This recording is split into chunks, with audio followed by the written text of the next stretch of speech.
Hey guys, what's going on? It's Ryan from Corolla Customs here, back in the studio, and we are gonna talk about the top 5 worst cars that you can purchase.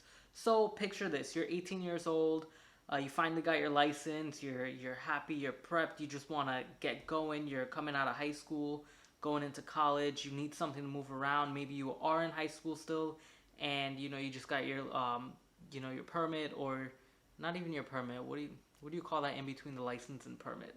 Your provisional license, which you can have a car, you just have a curfew, and you want to show off to your friends and be cool, be that cool kid riding around in school. Well, guess what? In this video, I'm going to tell you the 5 worst cars not to buy and potentially save you tons of money.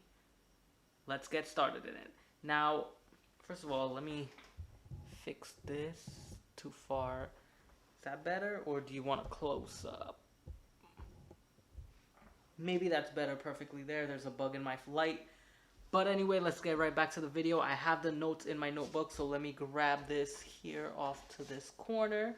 And here we go. The trusty notebook with all the notes in it. So, the top 5 worst cars to buy. First, we're going to start off with the European brand. We are talking about Mini Cooper. Mini Cooper was made by BMW. It has BMW technology in it. And those are really crappy vehicles. Now, like every vehicle, they're good in the beginning, but they tend to have problems as they age. Vehicles such as BMW, Mini, I'm not really sure about Volkswagen. I really never really had one. But I know those Mercedes-Benz, those vehicles tend to have problems as they get older. When you buy one used, just to let you know, you're gonna get involved in something that is gonna be very expensive to take care of, and it tends to give you multiple issues across the board: electrical problems, transmission problems, engine problems. The maintenance alone is very high up there. Oil changes are very high in prices for those cars, and they're very finicky. So if you use the wrong oil filter, or you put in the wrong oil, the car isn't going to run right.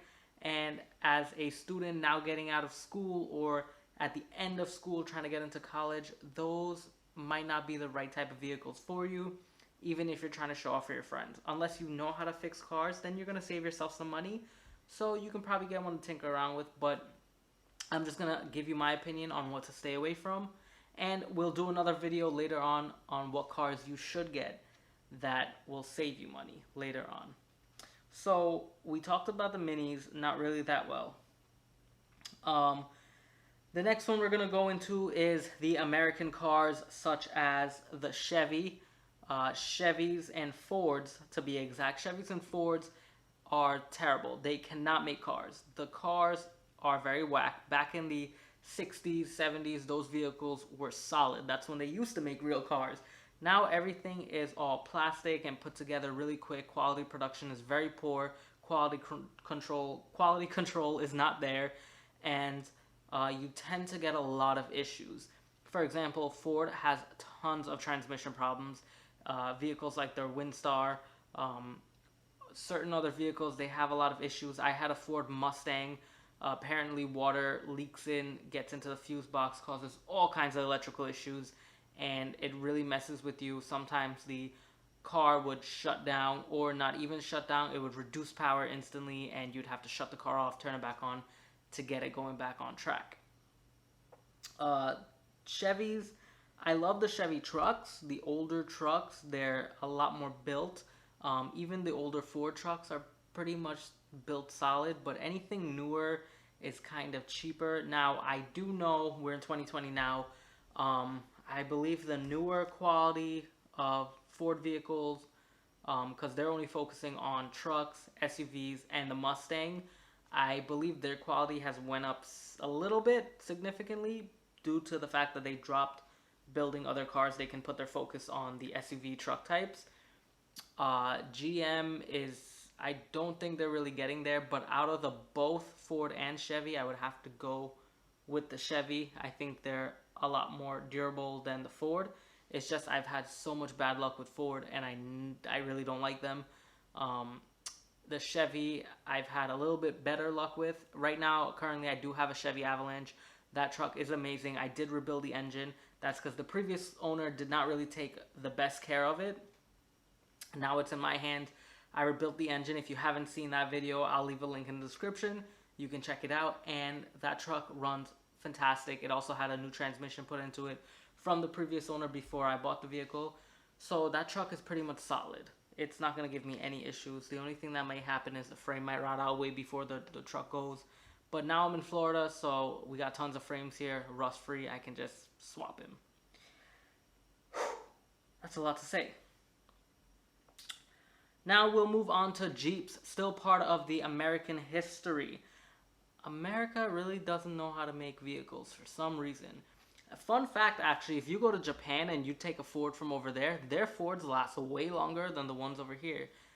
And I was watching something with the transmissions, with the Fords made in Japan, and apparently they torque the transmission bolts to a different spec, which causes the transmissions to last better. I'm not sure how true that is. I know I read that somewhere, and I just don't remember where, but I'll try to find it and link it in the description for you guys. But there are so much bugs flying in this something. I got a light here on this side to project my beautiful face. So let's get on with the Jeeps, guys. So Jeeps have tons of ground issues, electrical problems. The interior is cheap plastic. I've fixed tons of Jeeps. We had so many with the electrical problems, especially up north with the snow and the salt. Obviously, you're going to get electrical problems. If things are rusting, you're not going to get the best ground contacts. Throttle body problems. Now, Jeeps were taken over by Chrysler, and then from there, Fiat bought them over, which made everything worse. America doesn't even buy Fiats that much anymore. Those cars aren't sold. This bug is bothering me. Get out of here. Yeah. So, you know, these Jeeps, I would stay away from them. The Wrangler is pretty much built a little solidly tough. I like the Wranglers. Anything else like the Grand Cherokee, those vehicles are just trash. Please stay away from them. We already spoke about the Ford. Now, Mazda. We're taken over by Ford. Too expensive for no damn reason. The parts are extremely expensive for these vehicles. They do have issues. They used to be Japan made, and well, now they're transitioned to Ford because Ford bought them over basically, and it just went kind of downhill from there. So enough said. And the last one, I'm gonna give you a sixth one. This is bonus for you guys. Nissan used to be really good. They used to be solid back in the day. They were strong. They were well built. They had the greatest sports cars. I still love the GTR. But for some reason, they are made like crap today. Renault bought them out. You know, they have most of the stock of Nissan, so they're basically building these vehicles now, and the vehicle quality is not quite there anymore. You know, these vehicles tend to break down more.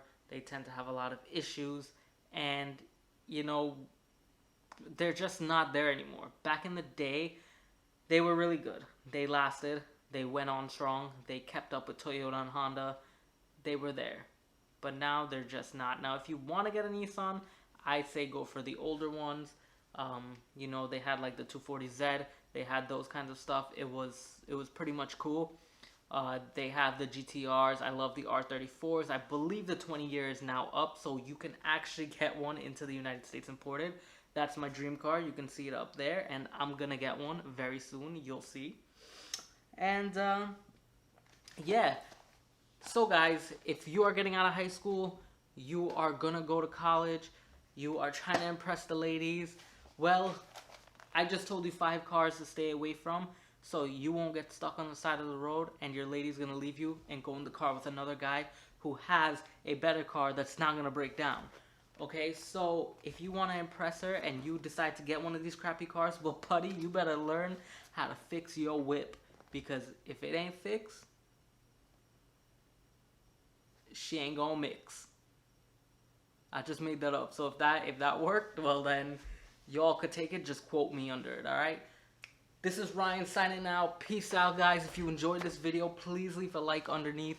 Also, comment what 5 vehicles you guys don't like. Comment if you know any other crappy vehicles out there. I definitely love to hear from y'all.